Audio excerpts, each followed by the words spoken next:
sexta sesión de estudio en www.koltuvsefarad.com con nuestro material de Rosh Hashanah y luego las Selijot. Habíamos quedado ayer en la séptima Mishnah. Estamos hablando de qué pasa cuando los testigos vienen a dar testimonio y por alguna razón son rechazados. Estamos en la séptima Mishnah.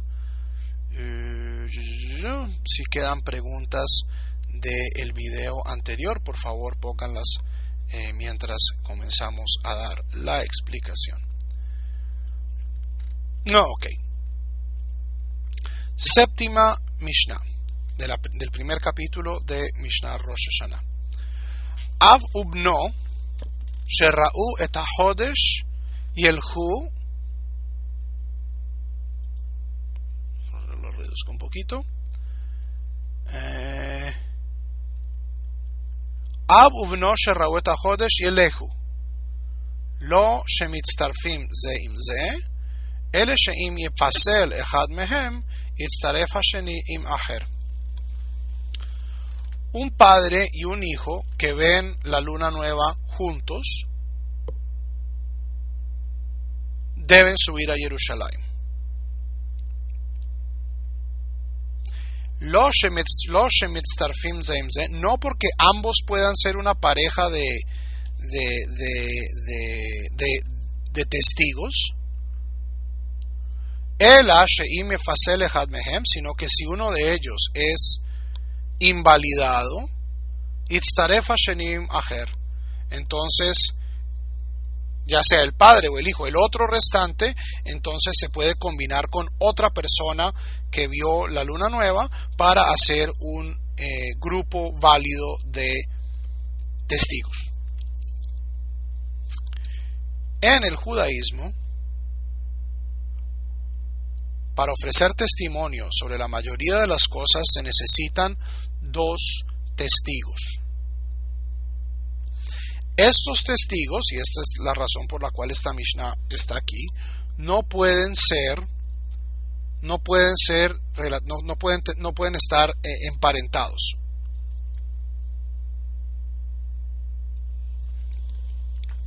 Entonces un padre y su hijo no pueden testificar. ¿Por qué? Porque queremos que el testimonio sea lo más imparcial posible. Y esto se aplica también a los jueces. Los jueces no pueden estar emparentados entre sí. Y pues sobra decir que un juez no puede estar emparentado con uno de los testigos. Para poder mantener. Ahora, no hay algo, y aquí los abogados que nos estén oyendo pueden dar fe de esto, no existe una corte 100% objetiva. Todo juicio legal contiene cierto nivel de subjetividad.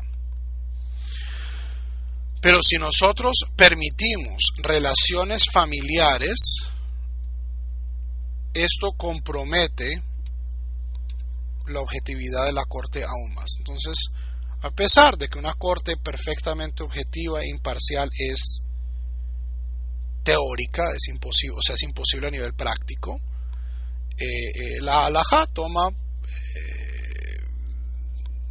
ciertas medidas para tratar de mejorar la objetividad de la corte. Y una de estas es no permitir que los testigos que deciden un caso estén emparentados entre sí. ¿Por qué? Porque fácilmente un padre y un hijo pues pueden ponerse de acuerdo, como decimos en buen colombiano, pueden amangualarse para quedarse con la plata de alguien más, para ¿sí me hago entender?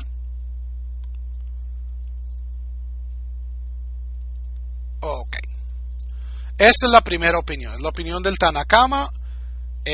Padre e hijo tienen que, si ven la luna juntos, tienen que subir, no porque puedan ofrecer testimonio juntos, sino porque, bueno, si tenemos dos personas que luego pueden combinarse con alguien más que no esté relacionado con ellos para ofrecer un testimonio válido. Rabbi Shimon, pobrecito Rabbi Shimon, la alajá nunca es como Rabbi Shimon. Rabbi Shimon Omer, Rabbi Shimon dice, Ab ubno vechol hakrovim ksherim la edut hachodesh. Tanto un padre como un hijo, como todas las relaciones consanguíneas, son kasher para ofrecer testimonio sobre el nuevo mes. Ok, un caso de dinero, un caso criminal. Ok, entendemos por qué un padre y un hijo no pueden servir en el mismo grupo de testigos. Pero esta es la luna nueva, o sea, es un fenómeno astronómico. Ok, y además Rabbi Shimon tiene un texto bíblico que lo apoya, como ya vamos a ver cuando estudiemos el comentario del Rambam. Amar Rabbi Yosef, dice Rabbi Yosef, tercera opinión de nuestra Mishnah, Manaseh. Esto es una anécdota, ocurrió una vez, Betuvia Harrofe, con Tobías el médico, una persona pues seguramente muy reconocida de la época de la época mishnaica. Shera'a et hachodesh b'Yerushalayim. Tobías vio la luna nueva en Jerusalén. Hu uvno, él y su hijo, ve'avdo meshuchrar, y su esclavo liberto. Javerín, para la clase de Mishnah no toca llamar lista. No se preocupen por eso. Entonces, Tobías el médico está en Jerusalén con su hijo y su esclavo liberto. Ahora, si fuese su esclavo, los esclavos no pueden dar testimonio. Pero esa es una persona que solía ser esclavo y ya no lo es. Kiblu ha-kohanim oto ve'et beno upaslu et avdo. Los kohanim del templo permitieron que Tobías y su hijo dieran el testimonio, pero no permitieron que el esclavo diera el testimonio. Uksheba'u le Beit Din, pero cuando llegaron al Sanedrín, Kiblu oto ve'et avdo, recibieron el testimonio de él y su esclavo liberto. Ufaslu et beno, e invalidaron el testimonio de su hijo.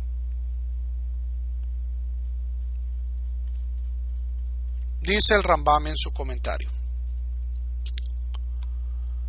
Mi shemachshir edut hachodesh bikrovim, aquel que hace kasher el testimonio de personas consanguíneas para cuestiones del calendario.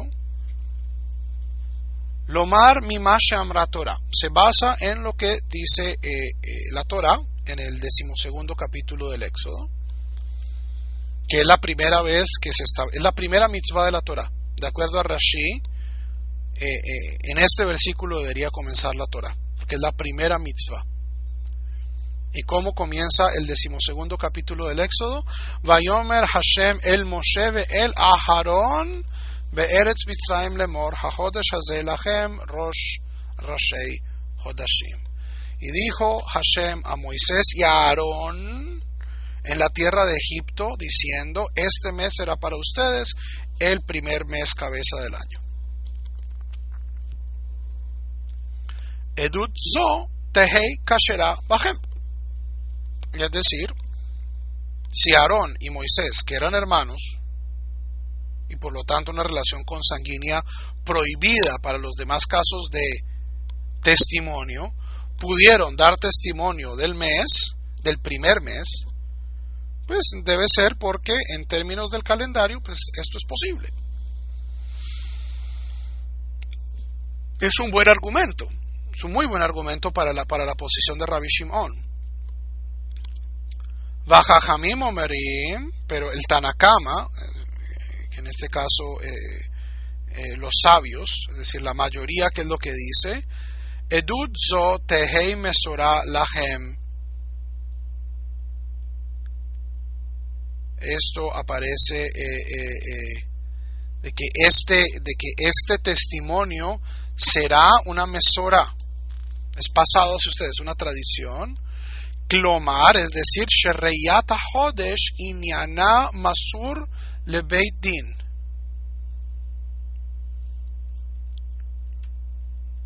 El establecimiento de los nuevos meses es una cosa que ha pasado a manos de la corte. Lo lechol Adam Sherauhu Yechol La'asot Chag Lefi Rayato. No cualquier persona puede determinar las fiestas porque vio la luna nueva. Yo la vi para mí, entonces Pesaj es en 15 días, pero para el resto de la gente Pesaj es en 14 días o en 16 días. Y esto va a ser una cosa muy importante cuando estudiemos la sugía de Rabban Gamliel y Rabbi Yehoshua, que aparece más adelante en nuestro tratado.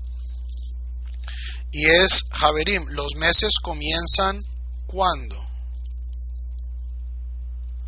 Cuando la luna aparece astronómicamente o cuando la corte los determina. Es decir, los meses son naturales o son convencionales. Y vamos a ver que en general la posición judía es que los meses y por lo tanto el calendario es convencional, es decir, nosotros de cierto modo decidimos cuándo es que caen las fiestas de Dios. La única excepción a esto es el Shabbat. Y esto es porque la institución de la semana de 7 días precede a todo esto.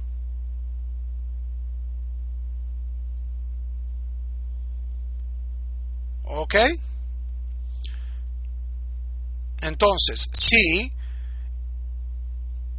este testimonio es un testimonio que depende de la corte, entonces el testimonio debe manejarse como cualquier otro caso de la corte. Ve'ein alajá que Rabbi Shimon. Por lo tanto, la alajá no es como Rabbi Shimon. Es decir, los testigos para la determinación de las fechas del calendario deben tener las mismas cualificaciones que tienen los testigos de cualquier otro caso. ¿Ok? No entiendo la referencia, Tzvia. ¿Cómo así? ¿Cuál Nisan 2? No hay Nisan 2.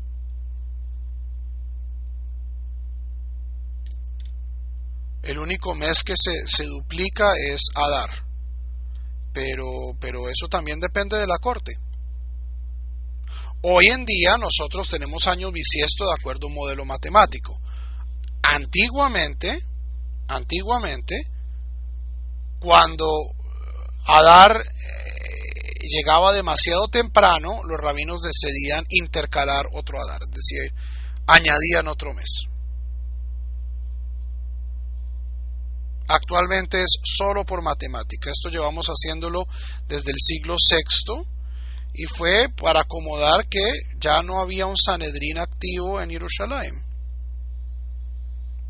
Y los judíos ya no vivían solo en Eretz Israel y en Babilonia y en Siria, sino que vivían en España, vivían en Italia, vivían en Alemania, vivían en el norte de África, vivían en Yemen, vivían en India, vivían en Irán, en Afganistán. Entonces, ¿cómo vamos a poder tener un solo calendario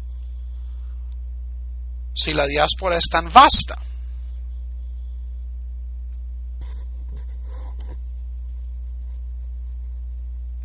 Parte de ello, el calendario comienza en el siglo VII.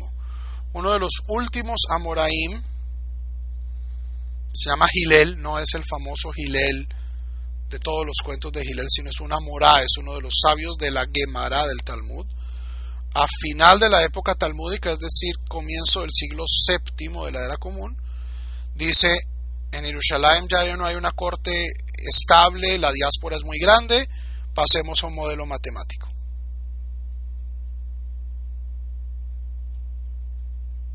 Una última Mishnah. Aquellos que han estudiado Masejet Sanedrín reconocerán esto. Esta fue la primera Mishnah que yo estudié cuando estudié Talmud. Tercer capítulo de Masejet Sanedrín. Ve'eilu hen hapsulim. Estos son aquellas personas que están invalidados para dar testimonio. Esto es en casos de dinero. Casos de dinero y mamonot. Y también en este caso para caso de calendario. Hamesahek bekubia, el que juega con los dados, es decir, un apostador profesional, una persona que se gana la vida con juegos de azar. Hamalve beribit, una persona que presta con interés. Mafrihei yonim, los corredores de palomas. En el mundo grecorromano no tenían tanto carreras de caballos, sino carreras de palomas. La gente apostaba a qué paloma llegaba antes. Socherei shevi'it, aquellas personas que venden producto del año sabático. Ve abadim, y los esclavos. Todas estas personas son personas que por su profesión muestran poco respeto por la propiedad ajena. El apostador, una persona que presta con interés, alguien que vende producto del año sabático. Esta es gente que por su profesión sabemos que es codiciosa. Y a veces, y esto lo vamos a ver con el ejemplo de nuevo de Rabban Gamliel y de Rabbi Yehoshua, a veces determinar el nuevo mes era una decisión que tenía graves consecuencias económicas. ¿Ok? Si yo, por ejemplo, determino el mes de una manera y Pesach cae antes de Shabbat, ¿qué va a pasar con el día de mercado antes de ese Pesach?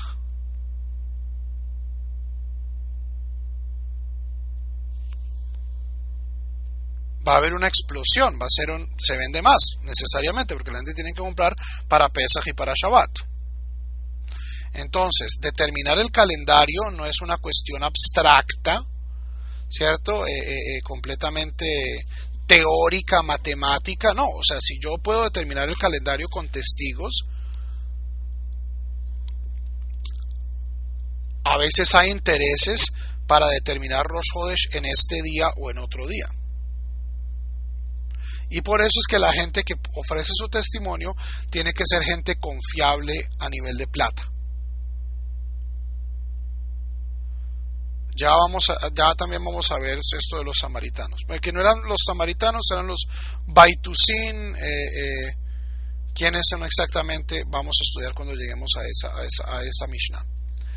Zehaklal, esta es la regla general.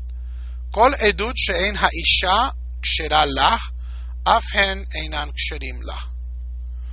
Todo testimonio que no pueda ser ofrecido por una mujer, no puede ser ofrecido por estas personas. En el mundo antiguo,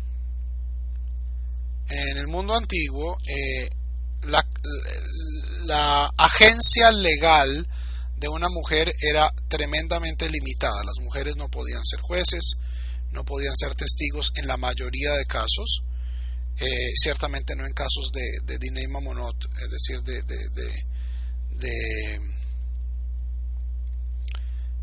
de ley comercial o de casos de pena capital, de castigo corporal.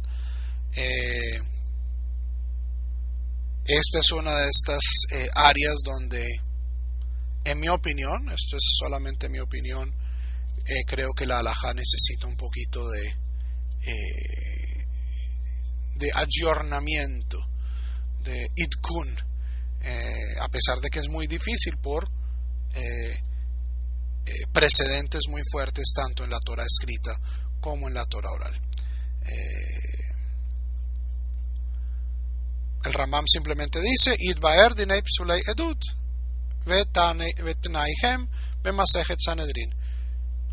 Aquellas personas que están invalidadas para dar testimonio, esto lo estudiaremos en más detalle en Masejet Sanedrin. Un pobre puede ser testigo. Ser pobre no significa necesariamente ser deshonesto.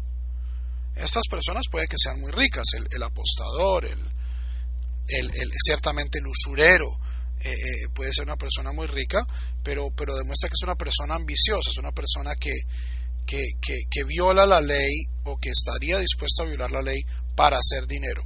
Esto no es algo que nosotros podamos asumir de un pobre. Javerim, hasta aquí. Mañana terminaremos el primer capítulo, si Dios lo permite. Nos vemos mañana. Shalom. No se vayan, Javerim.